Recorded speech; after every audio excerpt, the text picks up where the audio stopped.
Now that we have an understanding for the creation and evolution of the twin souls in regards to their ethereal and physical forms, let us look at the next card, the Hierophant. At this time, the male and female twin souls have still not manifest onto the physical plane. For before they make this final transition from the ethereal to the material realm, they must first understand their covenant with the divine. This is symbolic of the Hierophant card, which is equated to the ethereal conscious force between the divine twin souls and God consciousness. For they cannot reunite with this divine consciousness again until the cycle is completed. It is at this time their destinies become known to them, as the gift of immortal life comes with a responsibility to keep on a path of truth. Once this information is bestowed upon the divine twin souls, they are now free to decide whether they continue and be manifest onto the material plane or return to Atum.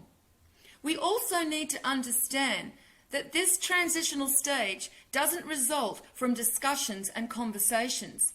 This is done on an ethereal and conscious level, and as such, this understanding is something that is inherent within each soul and the divine. Unfortunately, it is at this stage of the soul's evolution that the religious establishment, seeking to gain full control of the masses, inserted themselves into the role of the Hierophant, making the masses believe it was only through the church, popes, and priests that you could uphold your covenant with God. In truth, there is no human that can stand between you and the divine, because each soul has their own personal connection, for we all carry a part of the divine within us. We are all an extension of the divine, and everything we have ever done throughout all our incarnations is recorded in our hearts and experienced by God consciousness. This is what the Eye of Ra symbolizes, the all-seeing eye of God that measures the heart on the return of the light or Holy Spirit of God consciousness. So there is a covenant each soul makes with the divine and its twin that is known consciously by this soul prior to manifesting onto the physical plane. At the end of the cycle, all of the deeds within the heart of every soul is illuminated and weighed against the feather of truth, which we now know is symbolic of this divine conscious light from Orion. And it is only the souls that have upheld their covenant and lived as good souls that are rewarded with immortality.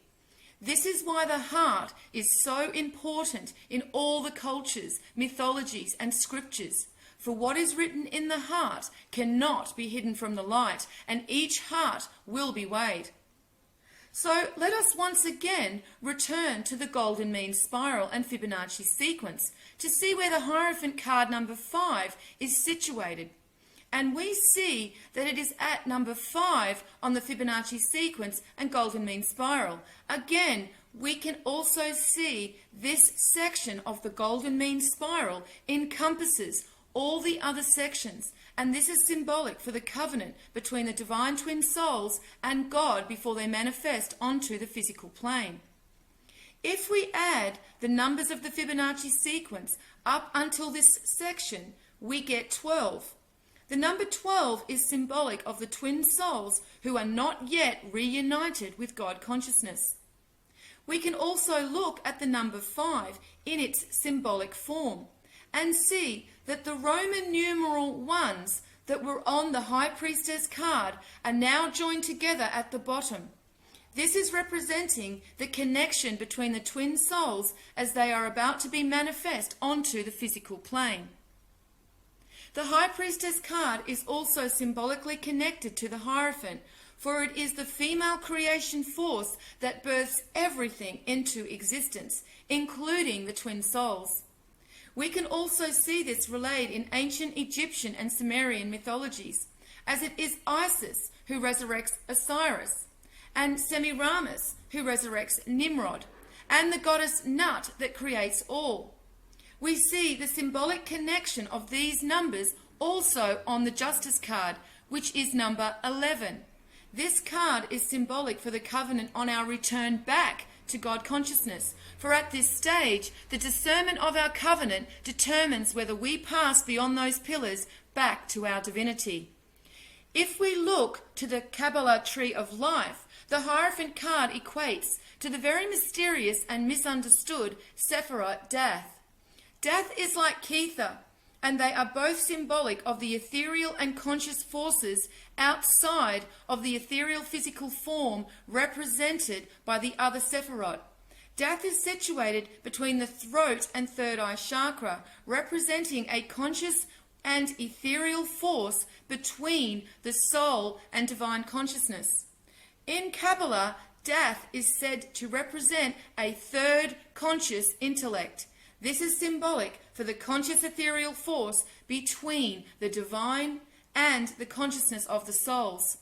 Death is placed directly in the middle of the four Sephirots, Chokmah, Binah, Chesed, and Gevurah. These Sephirot are symbolic of the ethereal and physical forms of the male and female twin souls. Just as we saw the tarot and Fibonacci numbers depicting the mirrored creation sequence of the twin souls from ethereal to physical, we also see this shown in the tree of life with the positions of these four Sephirot.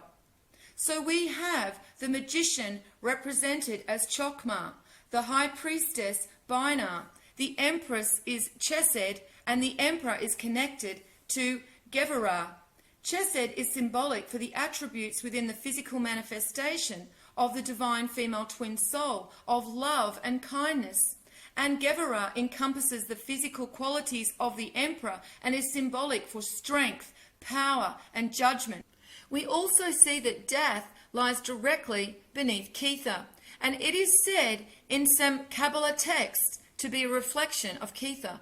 Death is also situated directly in the middle of Tifereth, the heart, and Kether, God consciousness. However, this also includes Daleth, which represents the mind and is connected to the third eye chakra. The path on which death is situated is known as Gimel or Camel and represents the connection from the heart to the divine, but shows that there is a third elemental consciousness that we must pass beyond, which is represented by death. Death is also situated between the throat and third eye chakra, as it is symbolic of the expressed agreement of our covenant between the divine and our twin soul. The path of Gimel shows us that we must pass beyond death and have upheld this covenant to be bestowed with immortality and crowned at Kether. It is the light within our hearts that grants us access beyond the pillars of Solomon's temple to reunite with the divine. We can also see the path of Gimel or camel reflected in this old saying. It is easier for a camel to pass through the eye of a needle than for a rich man to go to heaven. Gimel is also the 13th path, and on the number keys from ancient Egypt, the number 13 is also directly related to the third eye and crown chakra, for this is symbolic of the death of the physical container upon reuniting with God consciousness. So again, we see the path to the crown is directly related to the heart. And once again, on the ancient Egyptian number key, we can see that the number 8, which is symbolic for immortality, is connected to not only the heart chakra, but also the third eye and crown chakra. However, we will visit this further when we look into the Death Tarot card in future videos. In this verse from Psalms 119:17, it even mentions the word Gimel. It states, Gimel, deal bountifully with thy servant, that I may live and keep thy word. The numbers of this verse are also significant, as we see it relates to 11 and 8. 11 being symbolic of the twin souls manifest into their physical body, and 8 equating to their immortality. Again, we can also see this covenant between the twin souls and the divine clearly shown in 2 Kings 23:3 with, and the king stood by a pillar and made a covenant before the Lord to walk after the Lord, and to keep his commandments and his testimonies and his statutes with all their heart and all their soul, to perform the words of this covenant that were written in this book.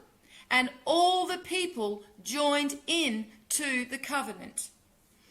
The king is symbolic of the divine male twin soul, and we see the verse mentions with all their heart. This is relating to the covenant between God and both the divine male and female twin souls. However, it also mentions, and all the people joined into the covenant.